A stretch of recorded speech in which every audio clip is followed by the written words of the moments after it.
ir augšām cēlies.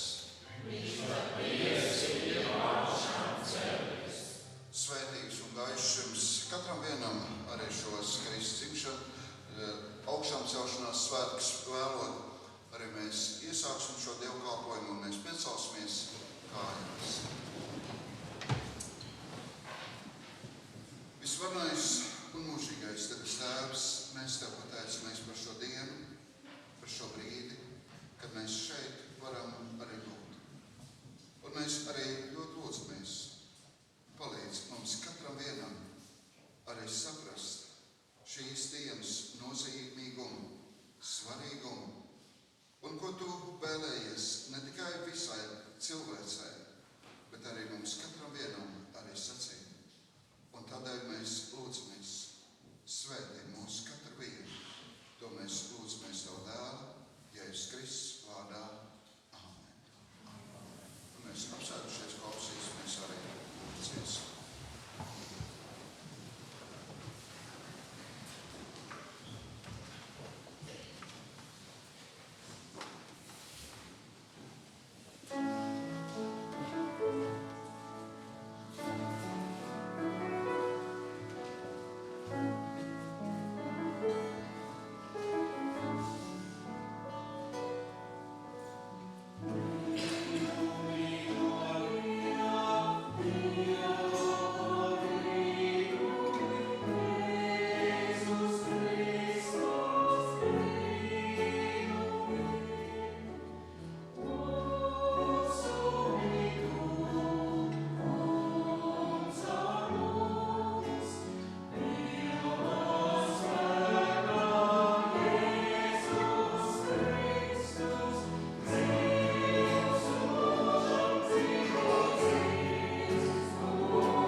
klausīsimies un kopīgi lasīsim arī lieldienu vēsti, kā to ir aprakstījis evaņģēlists Matejs, Mateja evaņģēlija 28.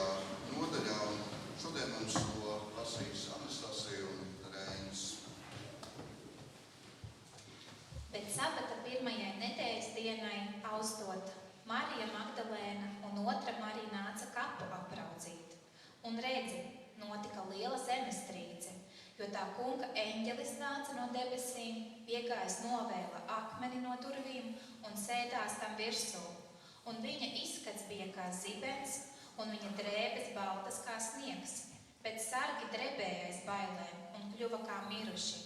Bet eņģelis uzrunāja sievas sacīdams: Nebīsties, jo es zinu, ka jūs meklējat Jēzu krustā sisto. Viņš nav šeit, jo viņš ir augšām cēlies, kā viņš ir sacījis. Nāciet šurp un raugiet to vietu, kur viņš gulēja, un ejiet uz teikšus un sakiet viņa mācekļiem, ka viņš ir no miroņiem augšām cēlies. Un redzi, viņš jums pa priekšu noies uz Galileju, tur jūs viņu redzēsiet. Redzi, es jums to esmu sacījis, un tās teikšus izgāja no kapa un ar bailēm un ar lielu prieku un tecēja to vēstīt viņa mācekļiem.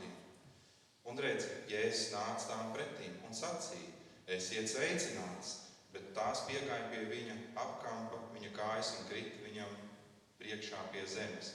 Tad Jēzus saka uz tām: Nebīsties, ejiet un sakiet to maniem brāļiem, lai viņi noiet uz Galileju, un tur viņi mani redzēs.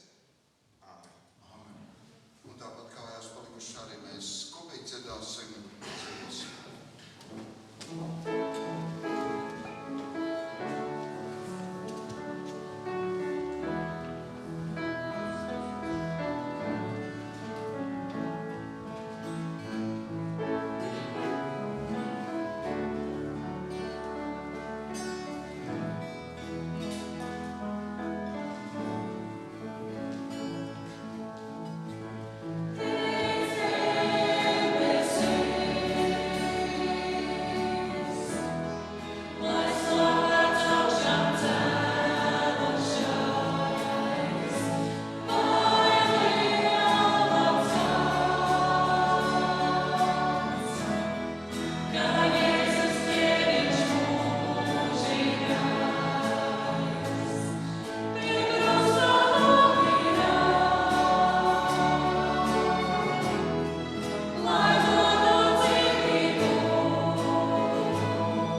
smaržo bērzu zari, un putni gaisā jaukas dziesmas dzied, un prieks līst atkal mūsu sirdīs šorīt.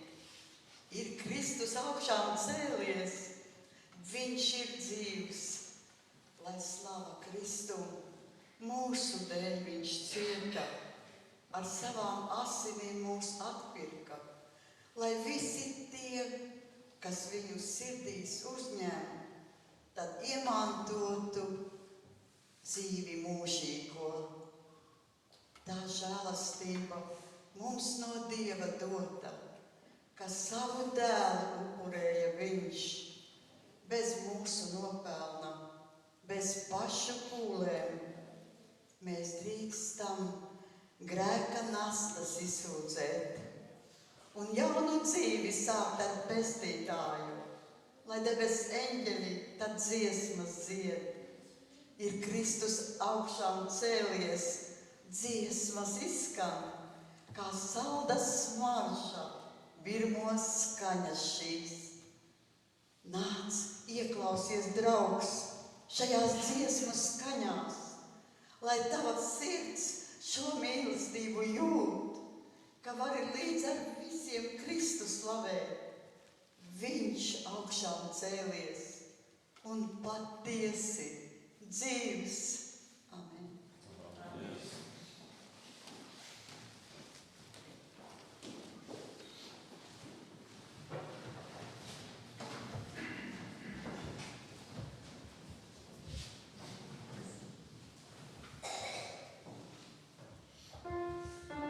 Thank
par Kristus nāvi, par ciešanām, par augšām celšanos. Es tā šajā nedēļā, kad es tā pārdomāju, kad man liekas, ka ar gadiem ejot, man tieši lieliem laiks ir tas svarīgākais un tas nozīmīgākais, kas, kā mums arī tā vajadzētu būt. Un parasti es šajā lieldienu laikā cenšos atrast to Dieva tuvumu, vai tā ir šāda klusā nedēļa pirms lieldienām, vai arī ir man gadījies tā, ka es arī šī 40 dienas šo gavēņu laiku izmantoju tieši Dieva tuvumam, un es mēģinu darīt kādas lietas citādāk, lai es varētu sajust to, ko Dievs priekš manis ir darījis un ko viņš grib man dot. Bet šajā gadā bija tik daudz visādi pienākumi, visādi pasākumi, koncerti, uzstāšanās, un man likās, ka es neatradīšu šo laiku, kad es atkal varu būt tajā klusumā, tajā mierā, tajā Dieva tuvumā. Bet to es atkal piedzīvoju, ja mēs kaut ko ļoti vēlamies, tad Dievs vienmēr atrod kādu brīdi, lai atkal mūs uzrunātu. Un tas bija apmēram pirms mēneša. Dievs man atkal uzrunāja ar mūziku. Tas bija Riharda Dubras, komponista Riharda Dubras darbs, Krusta ceļa vīzijas gaisma, ko atskaņoja pianists Reinis Zariņš. Un šajā darbā bija izstāstīts viss šīs, ko mēs zinām, tās krusta ceļa tās stacijas, sākot no Ģedzemānes, un šī nodevība, un krustā sišana, un arī šeit bija pielikts klāt šī 15. stacija, kas ir augšām celšanās, un šis lieldienu rīts. Un tā mēs sēdējām koncerta zālē kopā ar saviem draugiem. Varbūt pat nemaz tā īsti neko negaidīja, bet zināja, ka vajadzētu būt kaut kas labs. Skaņdarbs bija katru daļu, bija tāda pielikta klāt arī tādā gaismas vizualizācija, tādas, būtībā mēs bijām vieni paši ar sevi, ar savām domām. Un tad, protams, es līdzi domāju šim stāstam par Kristu, kā viņš mūsu dēļ ir gājis šo ceļu, jo citādāk tas nevarēja būt, citādāk Dievs nevarēja mums piedot, mums iedot šo mūžīgo dzīvību. Un Jēzus gāja mūsu grēku dēļ mirt pie krusta. Un tad kādā brīdī šī mūzika tik ļoti spēcīgi, mūzika, Dievs caur šo mūziku uzrunāja, ka es vienkārši sēdēju un pēc sevis teicu, Jēzus, paldies, paldies, paldies, ka tu to darīji manis dēļ. Un tas bija tāds lieldienas, kad man likās, vai es atkal vēl šodien varēšu to piedzīvot, bet arī šī nedēļa ir bijusi. Šī klusā nedēļa ir bijusi ļoti spēcīga arī šeit draudzē, kad mēs esam bijuši kopā, un es zinu, ka Dievs mūs katrā brīdī, vai šeit, vai citur, kur mēs esam, viņš mūs uzrunā. Un skaidrs ir tas, ka es arī to zinu, kad, lai kā es gribētu, bet es katru brīdi būšu atkarīga no Jēzus krusta. Jo šis vienreizīgais piedzīvojums, ko es sapratu, kad man ir jānožēlo grēki, tas ir bijis.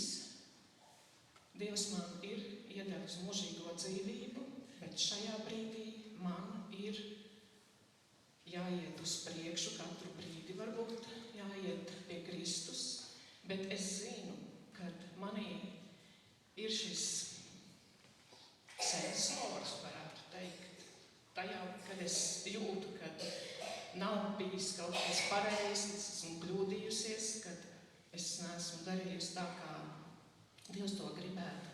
Es drīkstu iet pie Kristus krusta un lūgt no viņa palīdzību. līdz ar Kristu esmu krustā sists. Bet nedzīvoju es, bet manī dzīvo Kristus. Bet cik es tagad dzīvoju miesā, es dzīvoju ticībā uz Dieva Dēlu, kas mani ir mīlējis un par mani nodevies. To lasām Bībelē, Galatiešiem 2:20. Cik labi, kad mēs šodien varam svinēt lieldienas, kad Kristus ir augšām cēlies. Viņš patiesi ir augšām cēlies. Amen.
Lieldienas ir laiks, kad mēs tiekam iestiprinoti, iepriecināti, sveikti. Un arī šajās lieldienās mēs esam saņēmuši arī kādus sveicienus. Droši vien jau arī vēl kādus sveicienus arī mēs vēl saņemsim.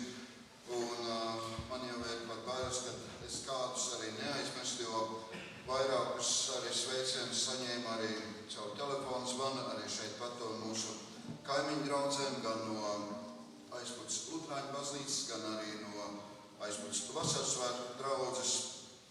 Un arī mūsu bīskaps arī mūs sveic ar savienību.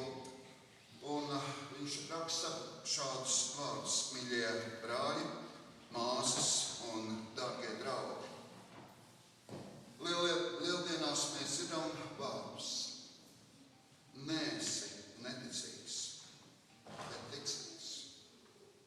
Mēs dzīvojam laikā, kad ir viegli, ļoti viegli gandrīz visu apšaubīt. Un bieži mēs uzdodam arī šo jautājumu, kas tad ir īsts un kam gal galā mēs varam arī uzticēties. Taču lieldienu vēsts atgādina, ka Dievam mēs varam uzticēties arī caur visām šaubām, neticību. Arī to, ko mēs nesaprotam un neizprotam. Par to mēs arī mazliet vēlāk arī pieskārsimies un domāsim. Lai Kristus augšām celtais stiprina jūsu katru vienu ticību. Kaspars Štenis, Latvijas Baptistu draugu savienības bīskaps. Svētīgi tie, kas neredz un tomēr tic. Šos vārdus ir sacījis Jēzus, un tie ir pierakstīti Jāņa evaņģēlija 20. nodaļas 29. pantā. Sirsnīgi sveicieni mūsu Kunga, Jēzus Kristus augšām celšanās svētkos, sakas Baptistu draudze un sludinātājs. Lūk, gaisma stāv vijās spožā vainagā. Ap galvu nesam ērkšķiem kronēto. Ir Kristus augšām cēlies dzīves, no nāves saitēm raisīts brīvs. Cik ļoti vēlos viņam tuvu būt, lai sirds man skaidra ir, to viņam lūgt. Ja Kristus tuvāk steigsim visi nāk, ar Kristu augšām celties, jaunu dzīvi saukt. Un šos vārdus ir sacījusi dzejniece Natālija Ginka. Kristus ir augšām cēlies. Viņš patiesi ir augšām cēlies. Priecīgs Dieva svētībām bagāts Kristus augšām celšanās svēks, un lai Kristus augšām celšanās prieks un spēks pavada jūs katrā dienā. Mērsaka Baptistu draudze un mācītājs Jānis Būs. Tāpat arī sveic mūsu Kristus augšām celšanās svētkos viens no arī Saeimas deputātiem, mācītājs Mārcis Jensīts. Un lai Dievs tiešām mūs arī svētī un mums arī palīdz. Un, protams, ar nedz ar Ziemassvētkiem, nedz ar lieldienām dievkalpojumi jau, paldies Dievam, nebeidzās, bet turpinās. Rīt Bībeles stunda nenotiks, bet atkal jau nākamajā nedēļā, kā jau tas ir iepriekš arī sacīts, mums ir arī kādi īpaši dievkalpojumi un pasākumi. Un tādēļ nākamā sestdien, 6:00 pievakarē, mums būs šeit baznīcā iespēja tikties arī ar Ilonu un Džonu. Un viņi atkal viesosies šeit mūsu pusē, un viņi vēlas ne tikai nākamā svētdien 11. sastapties šeit dievkalpojumā, bet arī tādā neformālā svētbrīdī šeit nākamā sestdien. Un tāpēc, ja vien mēs varam sakārtot arī savus darba gaitas tā, kad arī sestdienas vakar vakarā 18. Mēs varam atnākt šeit uz kādu pavisam īsu brīdi, arī sasapties ar viņiem. Un tad arī nākamās svētdien. 10:30 ir rītlūkšana un 11:00 ir dievkalpojums. Un dievkalpojuma laikā ir arī svētdienas skolas nodarbības, tāpat kā arī šajā brīdī. Un šajā brīdī mēs arī kājās piecēlušies, arī dziedāsim dziesmu. Un šīs dziesmas dziedāšanas laikā es aicinu arī bērnus iznākt šeit arī priekšā, lai jūs dotos uz svētdienas skolas nodarbību.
otrais pāns. Un redzi, notika liela zemestrīce, jo tā kunga eņģelis no debesīm nonāca, piegāja un novēla akmeni no durvīm un uzsēdās tam virsū. Āmen. Sēdieties.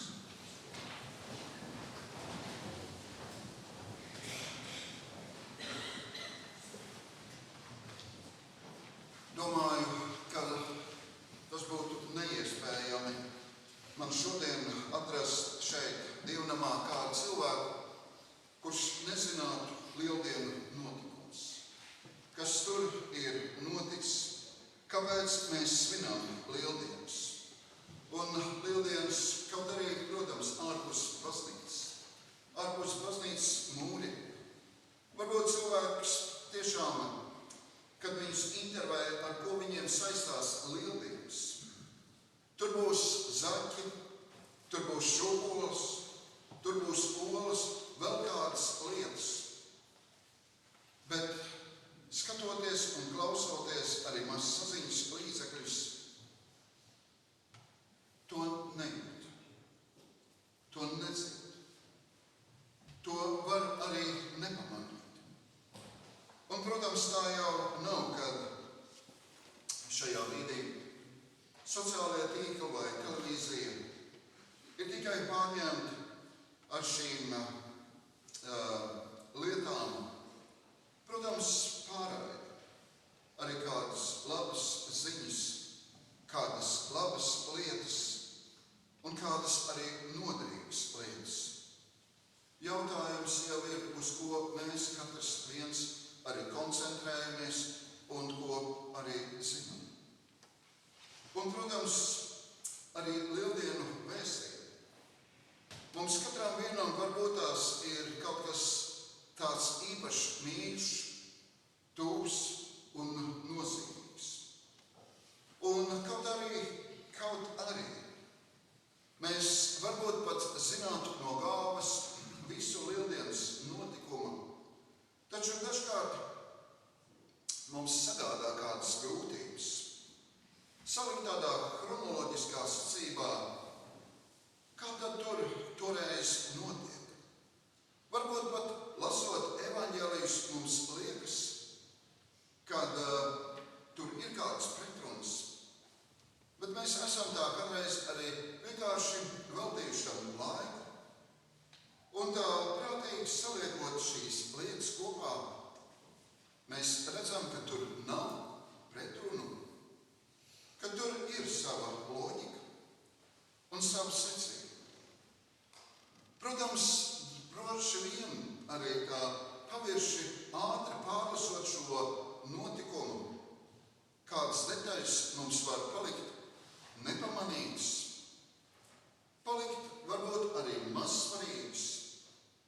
Un tomēr, kaut vai lasot tikai Mateja evaņģēliju, mēs varam ieraudzīt kādu ļoti interesantu lietu.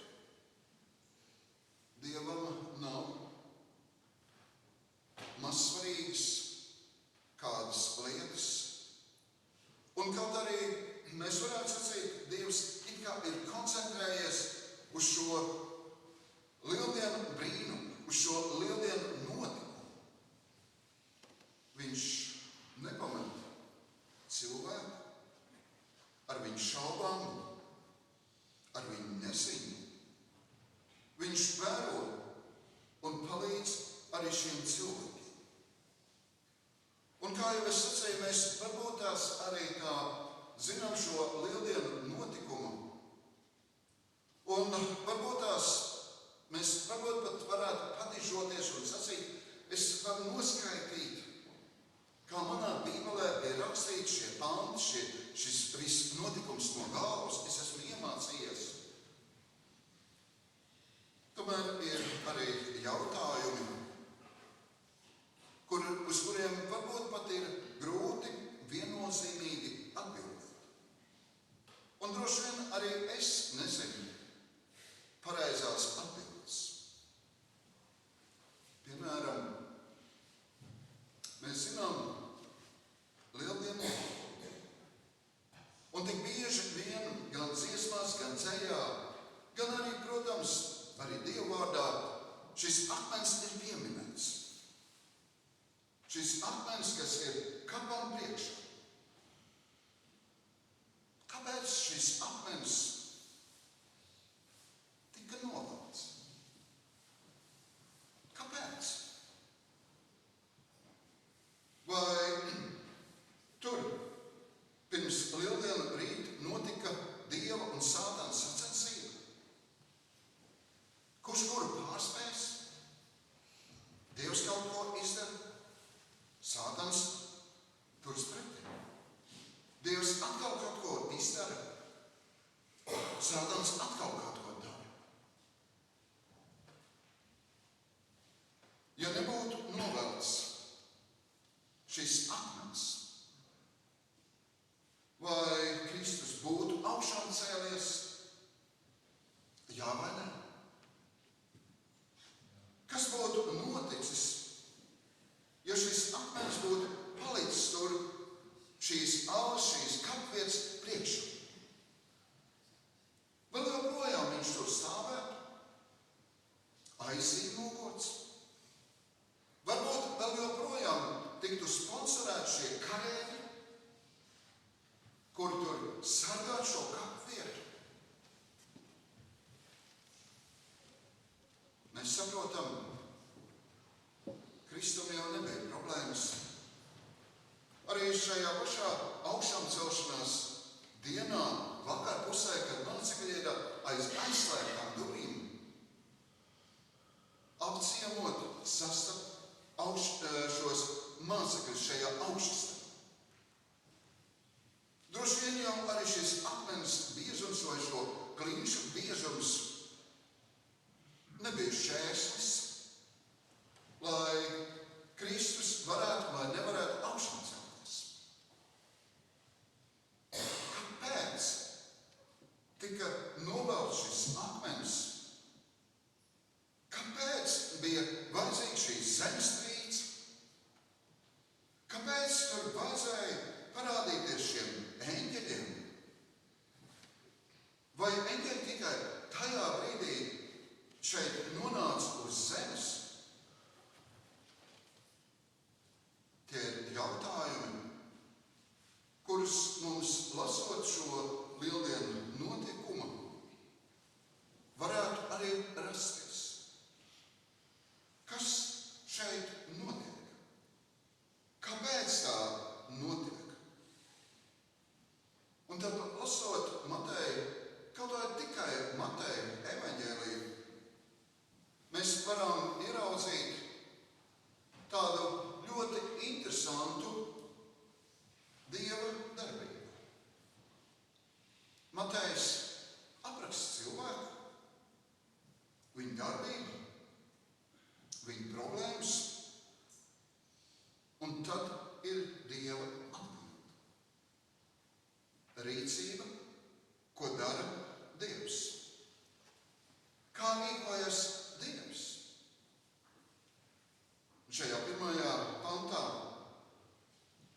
mēs lasām par šīm sievietēm, kuras dodas uz kapu, viņu šo kapvietu apraudzīt. Vienkārši apraudzīt. Vai viņas šajā rītā domāja, mēs atceramies, ko Jēzus teica? Es celšos augšām 3. dienā.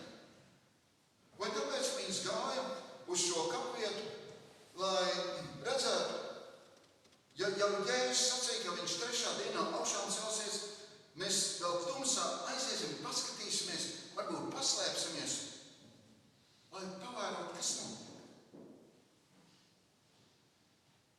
Nē, viņas vienkārši, varbūt pat pienākumu dēļ, varbūt to bija pat aizmirsuši, piemirsuši, palaiduši garam, varbūt arī viņas par to nezināja un nebija dzirdējuši. Viņas gāja vienkārši uz šo kapvietu, uz šo vietu. Un vai viņš šajā brīdī runāja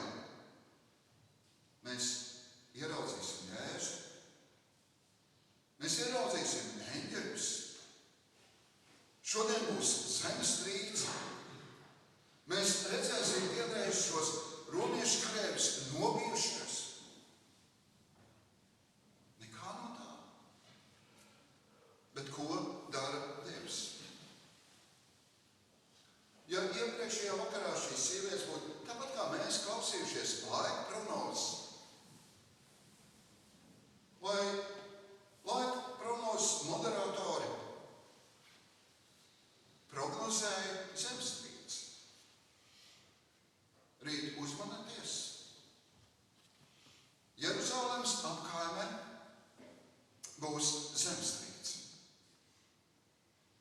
Lokāla zemestrīce. Droši vien tā nekā nebija. Ne jau tāpēc, ka nebija interneta. Un redz, notika liela zemestrīce. Jo tā kunga eņģelis no debesīm nonāca. Ja kāds šīm sievietēm būtu sacījis, jūs šajā dienā ieraudzīsiet eņģeli. Dzīvu eņģeli. Viņš sacītu, es nezinu. Sargi arī to jūt. Kaut ko redz. Un viņš šajā brīdī pat saprot, mēs ar saviem zobeniem, šķērbiem, vairogiem pat viņi nemēģina kaut ko aizstāvēt. Un kāpēc Dievs to dara? Es gribētu mazliet arī varbūt arī šo situāciju pamodelēt. Kas tiešām notiktu, ja līdz šai dienai šī kapa vieta būtu slēgta, kapa akmens būtu priekšā, jau 2000 gadus būtu šis zīmogs tur. Varbūt tās kādi cilvēki būtu ielavījušies un sacītu, bet tas kaps ir tukšs. Viņi tur nav. Vai tiešām šajā vietā viņi apglabāja? Droši vien būtu ļoti daudz dažādas spekulācijas. Kā tiešām sacīt, tur izraka kādas ejas. Līdzīgi kā faraona šajās piramīdās, kapenēs, par kādām nezināmām ejām ir nozagts. Un tikai saka, ka viņš ir augšām cēlies. Varbūt sacīt, ir pagājuši 2000 gadu. Viņa miesa varēja vienkārši laika zops saēst. Varbūt tās arī par šiem gadiem ir sajaukts, kurā kapā tad gal galā viņš ir ielikts. Varbūt viņš bija ielikts kādā citā vietā, un tur bija vienkārši tukšums. Un ja mums kāds sacītu, viņš ir augšām cēlies, cik no mums būtu ticīgi? Cik no mums mēs ticētu? Dievs nenoliedzami, neapšaubāmi to darīja cilvēku. Viņš novēl šo akmeni jau tajā pašā rītā, lai mēs varētu kā cilvēki iet šajā kapā, paskatīties, pārliecināties un sacīt, tas tiešām ir tukšs. Viņš ir tukšs. Tur nekā nav. Vai mēs vienmēr ticam savām acīm? Vai visu var redzēt? Vai visu var sajust? Vai visu var sajust? Kaut arī cilvēkam ir šīs 7 maņas. Vai mēs varam redzēt karstu plīti? Mēs varam redzēt karstu plīti. Ja viņa ir sarkana, tad jau jā. Bet kā mēs to pārbaudām? Kā mēs varam pārbaudīt, ka tajos elektrības vados ir strāva? Kā mēs darām bieži vien pirms apsēžamies? arī sabiedriskajā transportā, vai varbūt pat uz savu biroju krēslu. Mēs paņemam ar roku, pārbaudam, vai viņš ir tīrs. Mēs bieži vien neticam nec savai ožai, nec savām acīm, nec ausīm. Un, protams, kad mēs saprotam, kad ir lietas, ko mēs nekādīgi nevaram pārbaudīt. Protams, cilvēkiem dažkārt ir tāda izjūta, ka kaut kas man ir līdzās. Un tad cilvēki ķerās pie dažādām metodēm, dažādām lietām, lai to pārbaudītu. Bet dažkārt Dievs arī atklāja to, kas atrodas mums līdzās. Un tā tas notiek arī šajā lieldienu rītā, kad cilvēki ierauga šos eņģeļus. Šos eņģeļus, un viņi ar viņiem runā. Tā jau nenotiek tikai lieldienu rītā. Man nāk prātā arī kāds notikums, atkal no vecās derības, 2. ķēniņu grāmata. Tur ir ļoti dramatiski notikumi.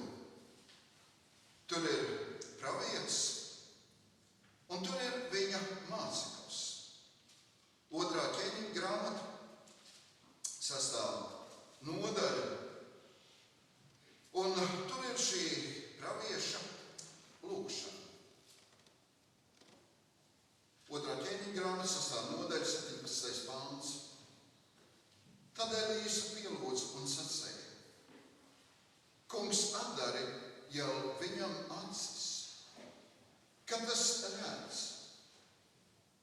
Tad tas kungs atdarīja tā puiša acis, kad tas redzēja un redzēja. Kalns bija pilns ugunīgu zirgu un ratu Elīsam apkārt. Mēs bieži vien, ja mēs esam arī garīgas būtnes, bet mēs nepaļaujamies vien uz savām emocijām, izjūtām. Un tāpēc Dievs ir mums devis arī šīs maiņas, lai mēs redzētu. Un Dievs liek arī notikt šiem notikumiem, lai mēs ieraudzītu.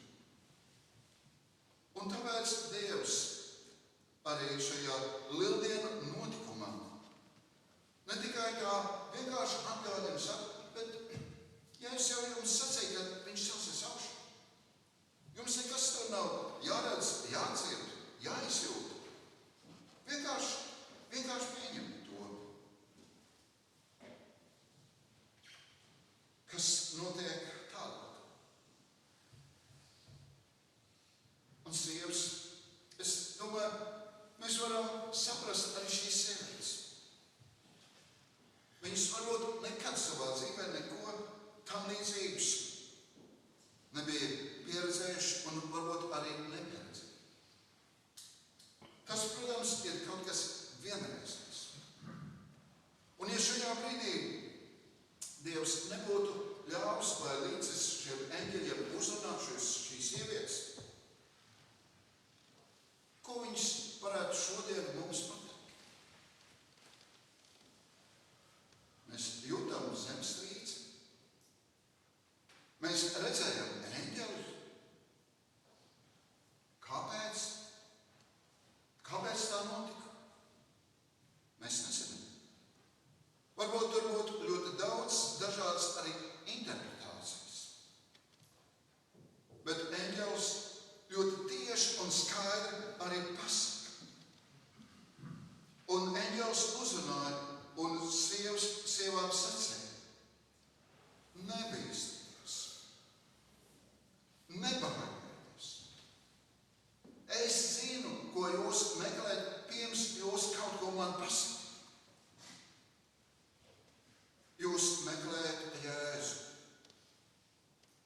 jūs nācat sastapt Jēzu. Viņš nav šeit. Viņš ir augšām cēlies.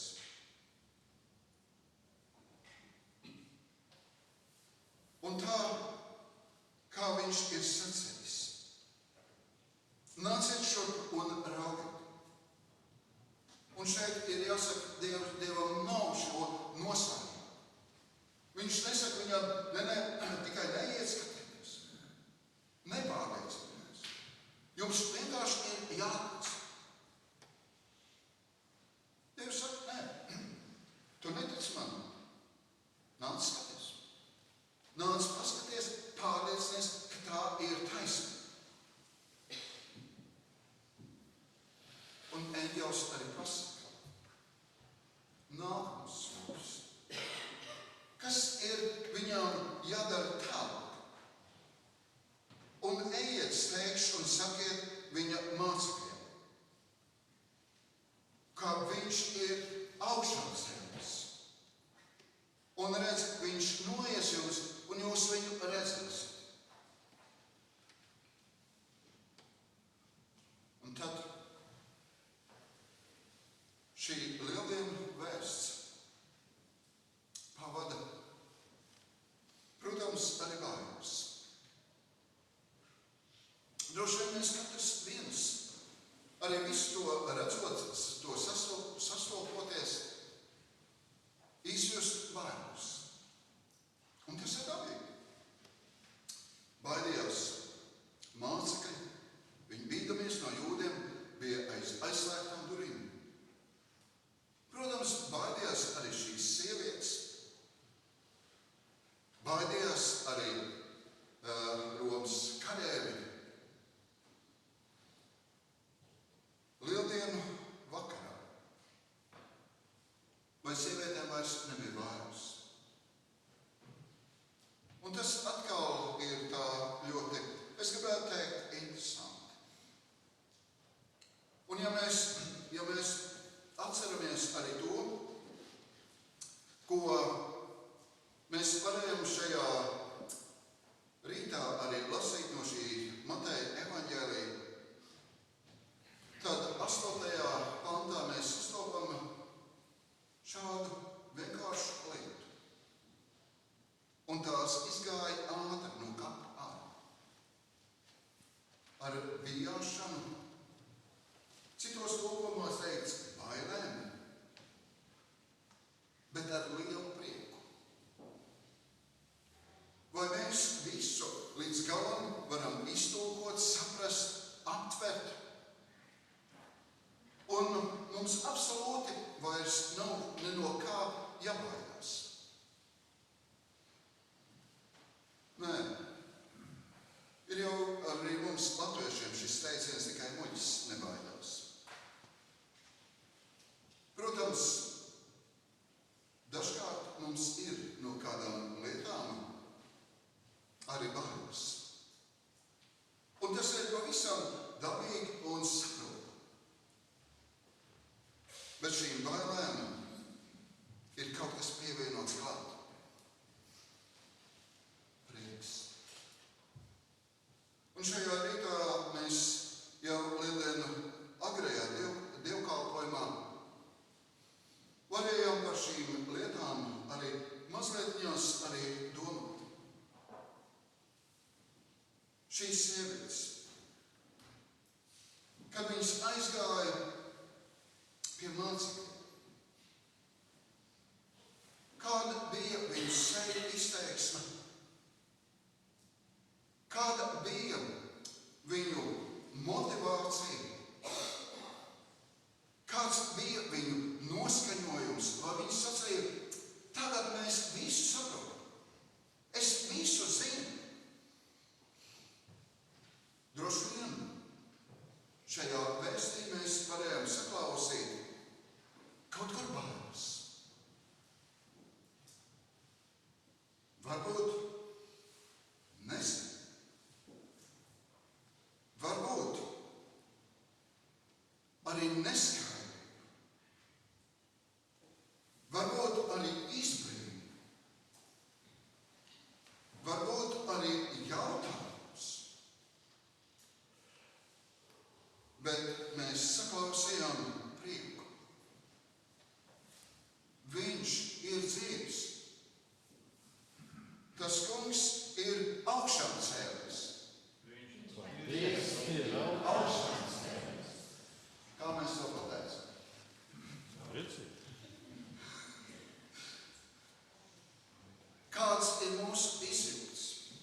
šajās lieldienas pievakarā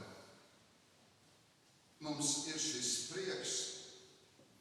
Tas pats prieks, ko, atkal, tas ir vecās derības teksts, ko saka Iebs, kur saka šos vārdus: es zinu, mans pestītājs ir dzīvs. Mans pestītājs ir dzīvs. Cauri un pāri visām šaubām, grūtībām, izbailēm nezinu. Es zinu, viņš ir dzīvs. Lai Dievs mūs svētī un katram vienam arī palīdz. Mēs pazemojušies, lūgsim Dievu un lūgsim.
Dievs pacel mūs, svētī un sargi mūs un palīdz katram vienam, kas gaida uz tavu palīdzību.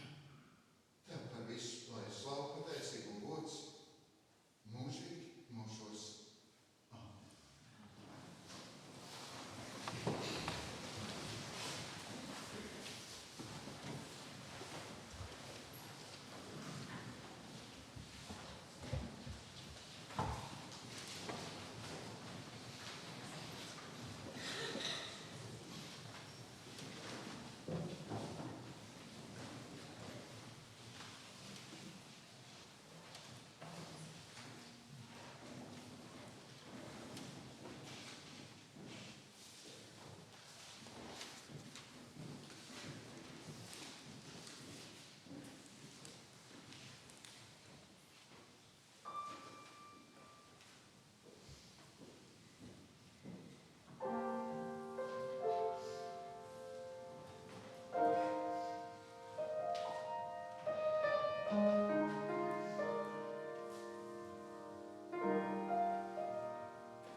lai jūs svētī un pasargā, ka visi jūsu miesa bezalgars to bezvainīgi pasargā līdz mūsu kunga atkal atnākšanas dienai. Amen. Tas kungs ir augšām cēlies. Viņš patiesi ir augšām cēlies. Nu jā, man liekas, ka pārliecināšu. Paldies, ka jūs atnācat un lai Dievs